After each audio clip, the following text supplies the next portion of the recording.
All right, today we're diving into something pretty deep. An ancient idea that might just be the best map ever created for the kind of struggles we all face inside our own heads.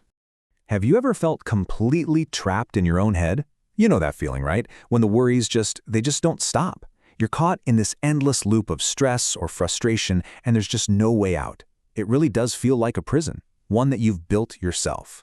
Well, what if I told you that thousands of years ago, ancient thinkers actually described this exact state of mind? I mean, with incredible precision.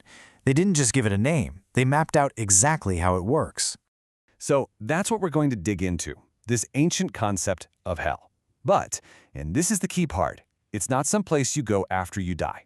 It's a state of mind, a place you can be in right here, right now. The name for this state is Avīci.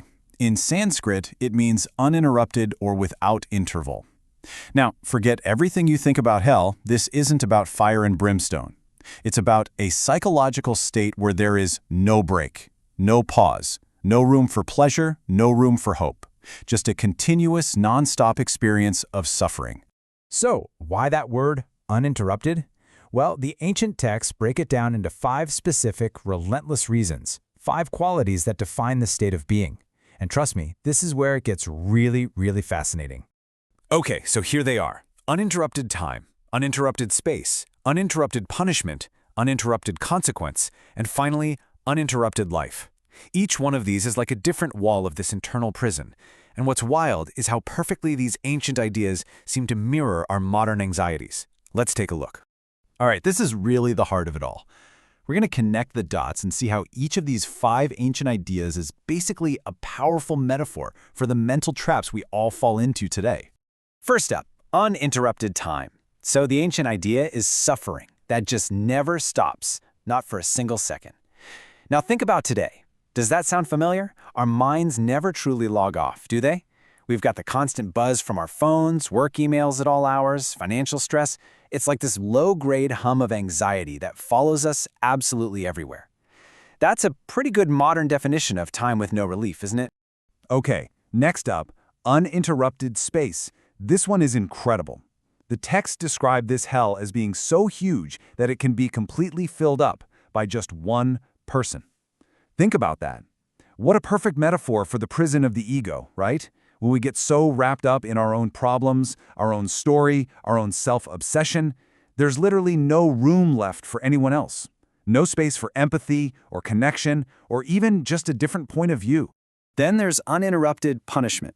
And again, this isn't what you think. There's no external torture here. The instruments of torture are our own thoughts, our own automated negative patterns. The anger, the blame, that inner critic that never shuts up. These are the habits that we inflict on ourselves over and over and over again. It's a totally vicious, self-perpetuating cycle. And that brings us to number 4, uninterrupted consequence. The big idea here is that the law of cause and effect plays no favorites. It's completely impartial. The term used here is negative karma, which just means harmful thoughts and actions.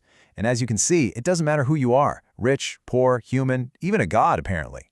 You do the thing, you get the consequence, period. There are no shortcuts, no loopholes.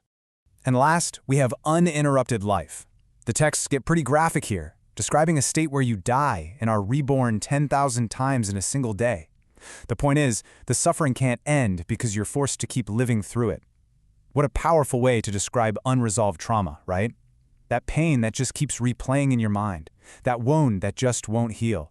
It just keeps repeating itself until, you finally deal with what caused it in the first place.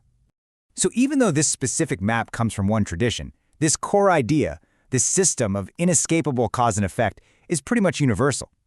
It's probably better to think of it less as a religious thing and more like a fundamental law of the universe, like a kind of moral physics.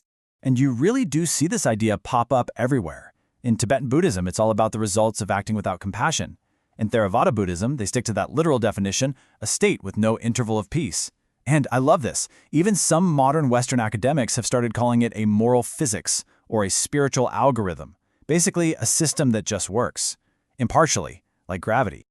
Okay, so what's the point of all this?